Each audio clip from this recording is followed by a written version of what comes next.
Yo, gimana? Udah berapa hari nih diem di rumah? Hah? Rasanya gimana? Asik. Kayaknya campur aduk rasanya.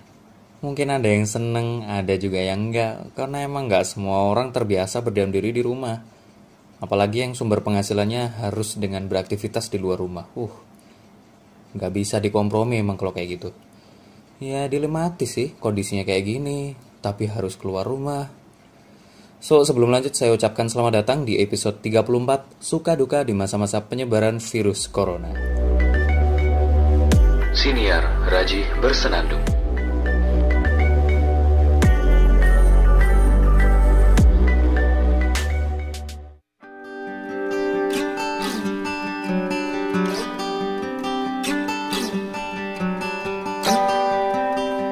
Bagi Anda yang baru aja mampir di podcast ini, perkenalkan, saya Raji Araki, penjaga gawang di Siniar atau podcast Raji Bersenandung.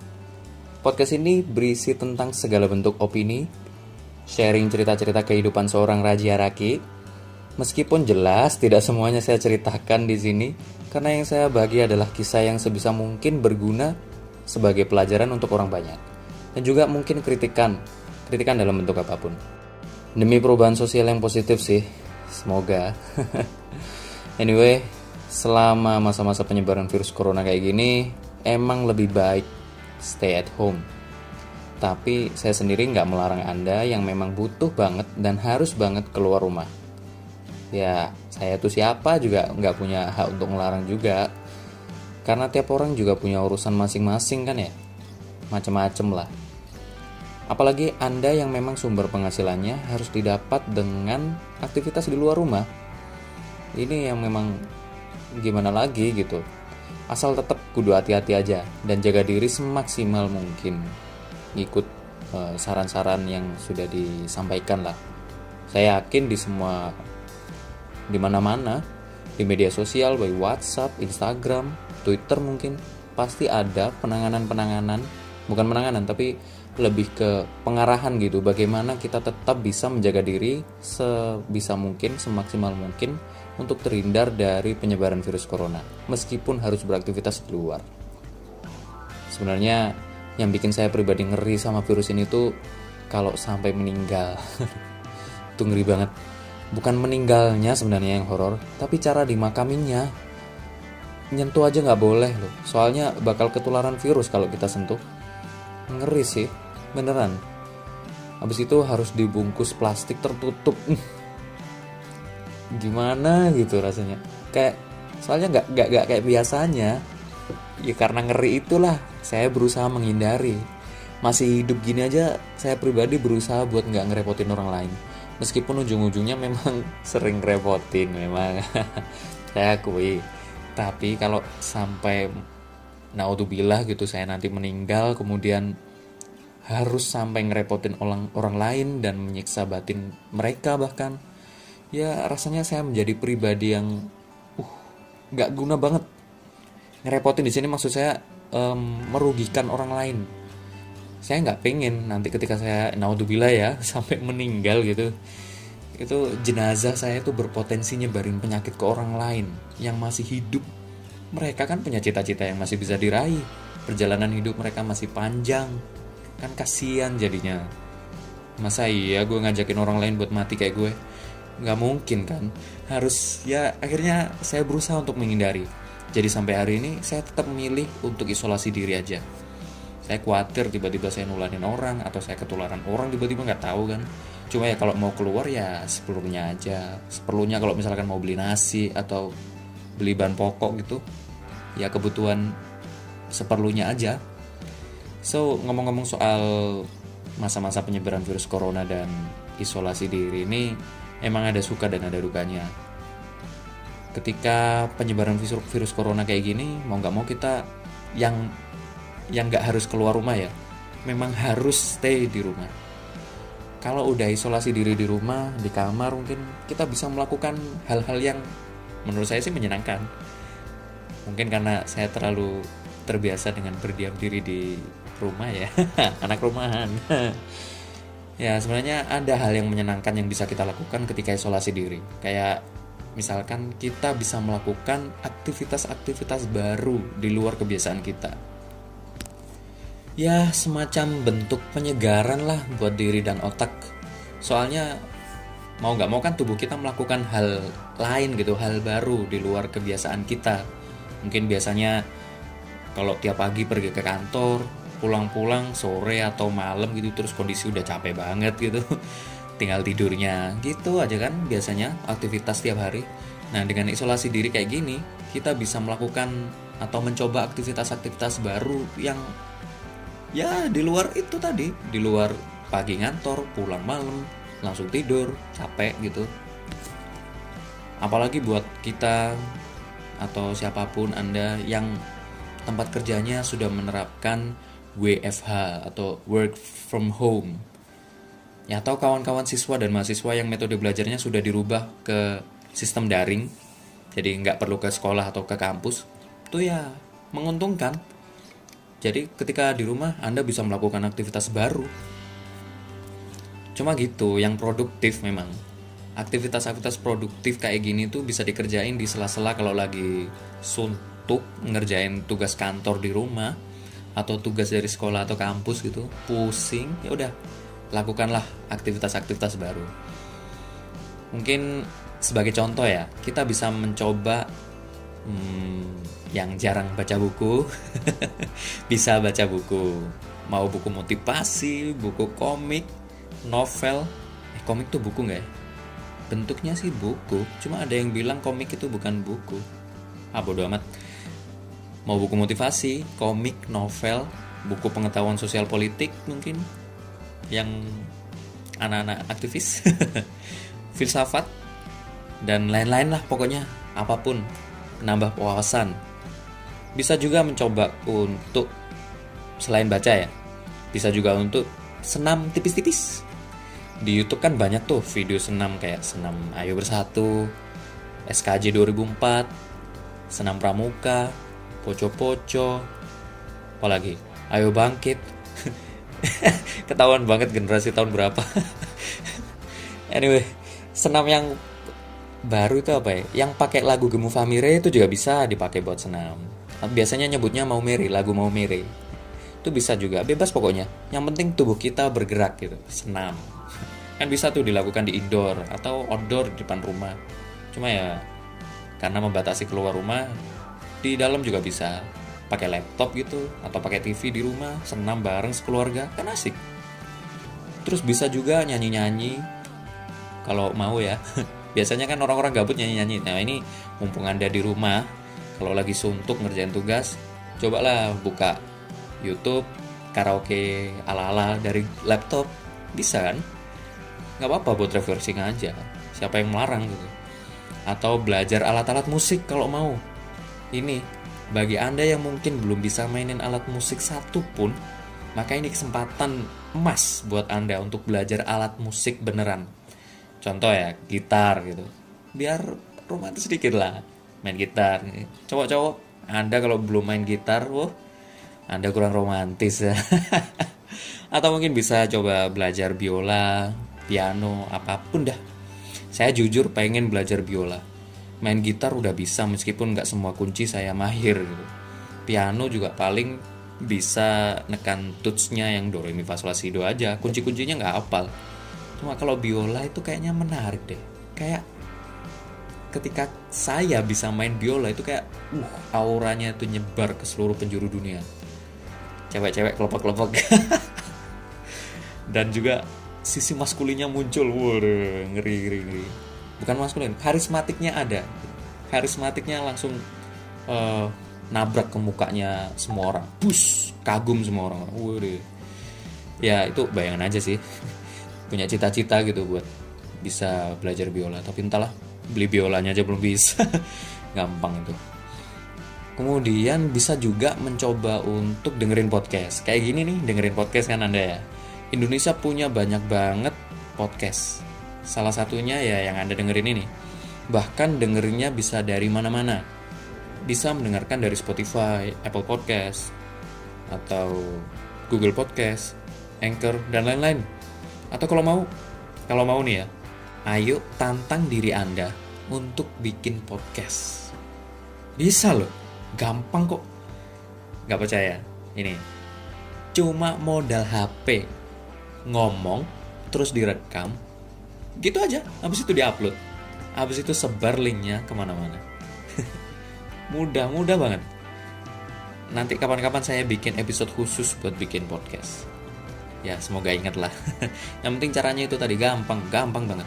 Dulu saya pertama nge-podcast itu pakai SoundCloud loh. Saya upload di SoundCloud, meskipun penyebarannya itu agak sulit ke mana-mana gitu, ya udah, nggak apa-apa. Yang penting ke-upload dulu sampai 8 episode lumayan. Terus sekarang saya pindah ke Anchor, dari SoundCloud ke Anchor. Nah, Anchor ini yang membantu. Mudah untuk bikin podcast melalui Anchor, kemudian terupload, lalu tersebar ke seluruh platform. Bagi Anda yang mungkin males install Spotify, tapi HP-nya iPhone, kemudian di iPhone kan biasanya ada Apple Podcast tuh. Buka aja di sana, ada Raji Bersenandung. Jadi promosi gue. Nah, ini nih, ada lagi yang keren. Yang keren nih, Anda bisa mencoba untuk bikin puisi, terus dikumpulin. Misal, sehari bikin 1 puisi, coba. Lama-lama, misal ya, Anda berdiam diri di rumah itu selama 1 bulan, contoh. Lumayan tuh, ada 30 puisi atau 31 puisi. Nah, nanti dijadiin satu, jadilah buku antologi puisi. Keren kan? Corona reda, terbitlah buku pertama Anda. Asyik. Dari iseng-iseng, tiba-tiba bisa nerbitin buku, kan keren? Atau iseng-iseng dibaca dan direkam gitu. Anda nulis puisi, kemudian dibaca, kemudian direkam, baik dalam bentuk audio atau video bisa, lalu di-share di media sosial. Kayak teman saya nih, dia suka bikin puisi kan, kemudian di videoin, baik itu video apapun lah, pokoknya dalam bentuk video gitu. Yang penting ada suara dia baca puisi. Terus dia bikin tantangan untuk berpuisi di rumah dan dipost di Instagram dalam bentuk video ya, jelas. Pakai hashtag berpuisi dari rumah. Dia tantangin teman-teman, termasuk saya ini ditantangin, belum bikin. Gampang lah, abis ini saya bikin deh. Boleh tuh untuk ikutan, seru. Kalau Anda mungkin belum ada ini ya, perasaan untuk mampu jadi pujangga, jangan malu, karena puisi sekarang itu bebas. Anda silahkan menyusun kata-kata secantik mungkin menurut Anda, nggak apa-apa, jadikan itu puisi, ungkapkan sudah. Ada lagi nih, mungkin Anda suka dengan aktivitas kayak gini, nonton, bisa nonton TV atau mungkin nonton film.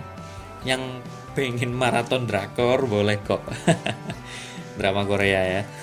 Saya pribadi kalau nonton biasanya nonton Kamen Rider. Ya silahkan katain bocah, nggak apa-apa, silahkan. Bocah zaman sekarang mana tahu Kamen Rider. Kalau bukan karena RTV nayangin Kamen Rider, mereka nggak bakal tahu deh. Tapi karena penasaran dengan Naruto, saya akhirnya nyoba iseng nonton Naruto dari episode awal banget. Ternyata seru banget ternyata. Unik. Ada seriusnya, petualangannya, serius ngeluarin, maksudnya bertengkar gitu, ngeluarin jurus kan. Itu seru pertarungannya gitu maksudnya. Ada konyolnya ini yang banyak ini suka saya. Nah ini saya nonton masih season 6 sih. Tapi ya gak tahu, belum nonton yang Naruto Shippuden kan, belum Boruto juga. Wih, banyak itu. Episodenya sampai ratusan. Cuma ya memang harus satu-satu. Pantesan orang-orang pada suka Naruto ya. Gara-gara nonton Naruto ini saya jadi paham bahasa-bahasa atau term-term khusus di Naruto yang biasanya diomongin orang-orang. Kayak misalkan Hokage, Konoha, Sharingan, Kage Bunshin, apalagi Kazekage, Sunagakure, apalagi Katon, Futon. Lumayan lah.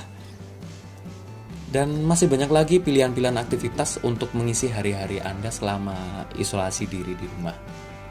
Ya biar seneng aja, biar Anda terhibur dan tidak suntuk. Terus apa ya kira-kira gak enaknya kalau musim corona kayak gini? Bagi Anda yang memilih untuk stay at home, pasti Anda jelas bosen banget. Bosen. Di rumah terus emang ngebosenin. Saya akui. Gimana enggak tiap hari ketemu tembok kamar, ruang tamu, laptop, orang-orang rumah. Ditambah lagi makin hari jumlah kasus virus corona makin meningkat. Meskipun jumlah orang yang sembuh juga bertambah, cuma perbedaannya kan jauh ya. Yang kasus coronanya meningkatnya drastis, sedangkan yang sembuh juga meningkat tapi pelan-pelan meningkatnya. Nggak seimbang dengan jumlah kasus yang semakin bertambah itu. Orang-orang juga jadi makin cemas, makin banyak yang panic buying, dan makin kehabisan bahan-bahan pokok atau kebutuhan-kebutuhan lain. Sabun juga makin cepat habis ketersediaannya di toko-toko. Masker apalagi sama hand sanitizer makin langka dan makin mahal. Gak enak kan? Entah apa yang salah. Kompleks kayaknya permasalahan di Indonesia. Tenaga medis juga makin berusaha sekuat tenaga. Sebenarnya kasihan saya sama teman-teman atau saudara-saudara kita yang jadi tenaga medis. Mereka berjuang sekuat tenaga buat nanganin virus corona. Tapi nggak semuanya lancar. Bahkan ada berita kalau ada salah satu tenaga medis diusir dari tempat tinggalnya karena warga khawatir ketularan virus. Aneh juga warga nih. Gimana sih? Nggak baik lah kalau kayak gitu tuh. Tenaga medis juga paham kali kalau dia terjangkit virus. Mereka paham dengan sendirinya kalau dirinya itu terjangkit virus. Selama dia tidak terjangkit virus dan bisa melindungi diri, berarti kan aman-aman aja. Orang-orang di sekitarnya juga harus taat ajakan untuk jaga jarak biar aman. Gitu aja. Warga juga harus taat untuk jaga jarak. Social distancing, atau sekarang WHO bilangnya physical distancing. Gitu aja. Ngapain harus sampai ngusir orang? Apalagi tenaga medis ini yang diusir. Mereka hatinya di mana coba? Aduh, ini barbar sih. Sama-sama ngadepin musuh bersama kok. Musuh bersama kita kan corona. Kok malah menjatuhkan kita itu? Nggak kerjasama. Aneh.